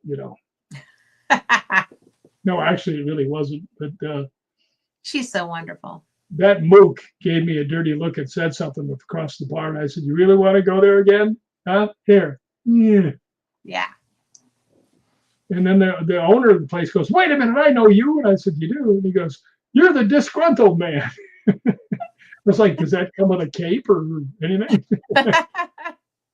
Well, we were disgruntled that day. Yeah. That Yeah, we had was, a nice argument right in front of the bus too. yeah, It's so funny. I don't think the people on the bus realized how much I was fighting on their behalf all the time. probably not. They wanted to just walk off from Roslyn Chapel without going to the graveyards, the castle. Yeah. That was crazy because that was absolutely our first insurrection. Yeah, So we were good at it. we built our skill as it was necessary. Well, we had backup. We had Jay, Natalie, Mikey, Julie. Yep. Three of my cousins, which Yep. are like their own army by themselves. Yep. It was a good group of people in the Oh, back. yeah. Yes. And then you had Kathleen. Yep. I think Kathleen could do some damage. I would take Kathleen on my team any day. Yeah, me too. So I sent her a Instagram thing today because there was a little girl that was learning how to show her pony. Yeah. And I'm like, this reminds me of Kathleen. So I Yeah, don't know how old she started with horses, but if she was a little girl, that would have been her. Yeah, there's so many pictures of her with horses all the time out. She's out running around with them. So Yeah. But it's really, and I mean, we're talking a big time TV producer and loves her horse. So yeah, I mean it's well, why wouldn't you love your horse? Your horse loves you. absolutely. And we really were an eclectic group of people on that tour. And those were not the people I would have treated that way if I were a business person No. trying to do something in the paranormal field. They asked me, one of the talent down in Tombstone, Mm-hmm. and I won't say her name, but he Right. said, weren't you the talent for one of this girl's things? I said, yeah. And he goes, would you suggest it? I said, well, if you're going to do it, make sure you get everything in writing twice. Yeah. Yes. Well, if you've never run a business, especially a client-based business, then you think that you're it, right? But if you're running a business that is client-based, it can't be about you. No, it's got to be about who's there paying the money. Yeah, and it's got to be about doing what you contracted to do. And I always laugh and say that, under no circumstances should you ever seek a mysterious adventure, but it doesn't seem to be different from what I've heard. So there's that. And I just, we were so fortunate that we were the type people and that you had the contacts you had that we were able to still do stuff. But that's why I'm so looking forward to going on this trip to Ireland with May, because I do know that she'll know every single person on the island. well, she will. I mean, she grew up in Sligo and we're going there. Yeah, And, she'll know everything. we're going to close out with a night in a castle. How bad is that? And Right? I guarantee you that her and the Laird of Lep Castle will sing and play their instruments. Oh, I'm betting on that. May is the Irish folk singer, and she's very well known. So that'll be something to look forward to too. And you can find her on Facebook and listen to her. It's May, Mai, Herndon, Herndon. Right? That's right, right? Yeah. And she is a wonderful singer, and she does tours. She's really great. So, well, the other guy, the guy that owns the place, Sean, his name is, yes. he plays the whistle. Yes. So, and really something when you hear him. So there's, you're going to be able to take something from everywhere we stop. Yep. I'm going to go for a lady's purse because I'm running out of money. You're so fun. I had a rough upbringing. What can I tell you? Well, it's never boring. No, that was for sure. So, that's one of my favorite things about you is that you aren't. You find the good in a lot of things. And if I'm having a bad moment and we're talking, yeah, you're always like, oh, come on. What about this? And I'm like, well, yeah. I mean, and I don't get down that often, but when I do, it's just kind of like, I just need that reminder, right? Yeah, And you're good at that. everybody does. Well, you're good at that. So Everybody does. you're a good friend. Well, thanks. Wouldn't be a good friend if I didn't have one, you know. Well, there you So, go. so there, take that. I will to the bank. So what do you want? What do you want to close with? You've got a few more minutes, but um, other than Hellfire and the Giant's Causeway, I'm excited about the Giant's Causeway too. Night, Melinda. So, I think that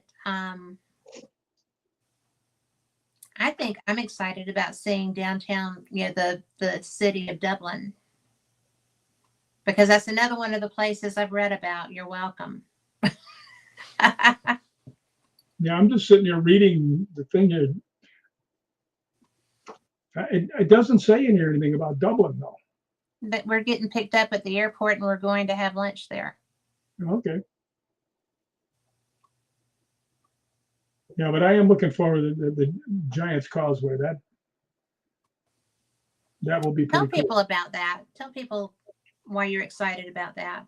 Well, it's actually a natural formation that looks like UFOs did it, because it's like all straight up and down pillars. Yeah. And they're huge, and they're all along the coastline. It's just amazing to see them. And I want to see them with my own little fat person right there looking at them. Yeah. So that's what that one's got my attention, because I've never seen anything in person like that. Well, I haven't seen anything like that either. Yeah, the closest I've come were those Callistones, and then the in the desert. There's Well, what's going to be interesting about this? Oh, thank you for the healing energy, Melinda. One of the things that I kind of going to be looking forward to here is there's only 2 places that I know out of this tour. So I'll be learning along with you guys. Which will be fun. But the two most haunted places I do know. I've been there. Matter of fact, I slept overnight in a chair in Lep Castle. You were the ghost. I was under the sheet. Yes. I love that. Everybody that was in that party came out, was taking pictures of me. The guy with the sheet over his head. Yeah. Well, that was the day that you got shot, though. You needed to rest. That was the day that I was outside, and I was pretty sure that was it. Yeah. And I'm not one to really build up a story like that, but I mean, what was happening when all of a sudden your vision goes like this, and then it goes circular, and then all your energy goes whoosh, out of you, and you're just going, this isn't good. This is not good. But fortunately, I didn't croak. Always a plus. Yes, I will eventually, but not anytime soon.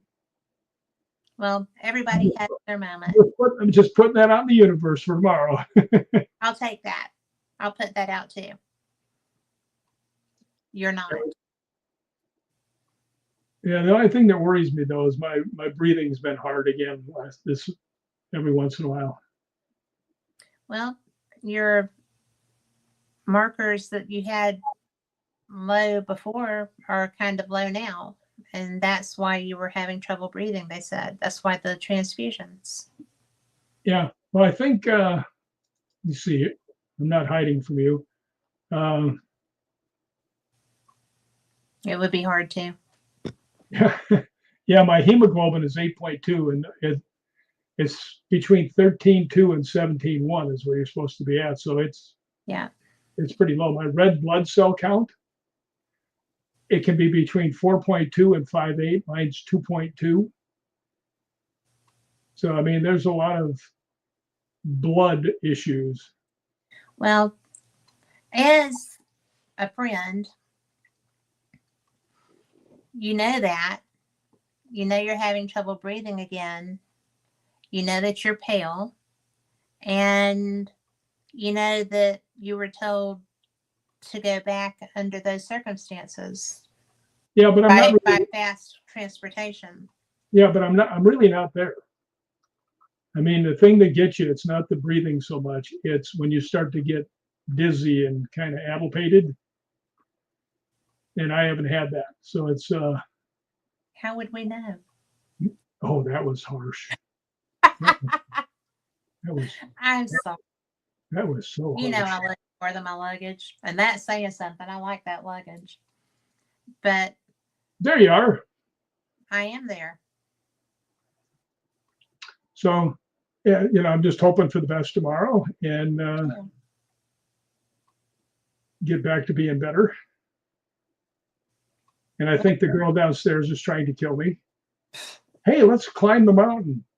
I just told you I've been in the hospital for 4 days getting transfusions because I can't breathe.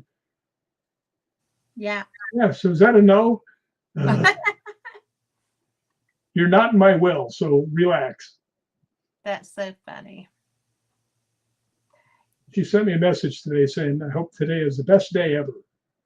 How can we make it tomorrow too, just in case? Tomorrow. We want tomorrow to be the best day ever. Tomorrow would be good. Yes. And you know what? No matter what it is, we'll get through it. Yeah, no matter what. Eventually I'm going to be where I'm supposed to be. Yeah. And I'm pretty sure I know where that's going to be. So I'm not afraid of it at all. Well, you know what? I just know that you've got such faith. I do. You're one of the strongest people I know, and you have very great faith. And you know what? Almost none of my friends would describe me that way because I don't really share much with them. I know you. Yeah, you kind of sneak in there every once in a while. I don't know how you do it. You threaten me with the girl with the giant suitcase. I know what's going on. Yeah, you don't want us out there. Well, not when you slobber knock her in a, in No, airport. no, I'm just teasing you. You know that the only thing I would ever wish for you is just the very best of everything. So, and the Farrah Fawcett blow-up dolls coming in. well, might as well wish the real thing, a look-alike. But yeah, that was a very strong and powerful woman and brave. Unbelievable woman. Absolutely unbelievable. Had like one of the worst things you could ever have. Never bitched, never moaned. You know. Yeah. Thank you, April. So, you know, it's really going to be so good to have answers, regardless of which way that goes. And I always have you in my prayers. So Yeah. won't be anything new to toss a few extra ones out there. And David, I just figured tomorrow afternoon you'll hear me go, yes. yeah. And I So, better be getting it across my phone too, dude. well, you know what's so weird? know. I don't smoke, I don't drink, I don't do drugs, and now here I am looking at this. No, it's all that Tillamook, man. Well, I'll take it. Yep. I told by the way, anybody out there, Tillamook mudslide ice cream is the best in the world, and I eat way too much of it. And my brother was down here saying, you can't, that's not good for you. I said, Cash, my personality is going to get me killed before the Tillamook gets me. You've always said that. Yeah. Or the good steak. Yeah. So, nothing wrong with a good steak. No. Last time I had a good steak, I went with one of my neighbors. Yeah. And no, we went to Outback. And that is good. the bill was $100 at Outback. I'm like, It better have been good. that was good. We are out of time, my friend. Oh no! Let's go to part 2. We'll do a part 2. More. But thank you for being here, because you know what? You are so amazing and you matter so much to us. And I love hearing your stories and sharing experiences with you. So thank you for bringing all of that. And you know what's a strange thing? Other than you and probably Lori and a couple of my other friends, I don't think they realize that everything I'm telling them really happened. You know? Well, yeah, I mean, it does. You're one of the most honest and forthright people I've ever known in my life, sometimes to my chagrin. Okay. Oh, come on now. I'm always nice to you most of You the are time. always nice to me. Most of the time. And Jerry says you have plenty of stories to tell. We could do another 2 hours, but then, Carl would get antsy and Carl already hates me. hungry and stuff. So, but anyway, thank you. You're welcome. I'll be on anytime you need me. Well, I just like talking to you, and I wanted to make sure I got to spend some time talking to you tonight. Well, yeah, I know where you're going with that. Thank you. What was I just going to say? There's no telling. Oh, when do you need Jeremy's stuff?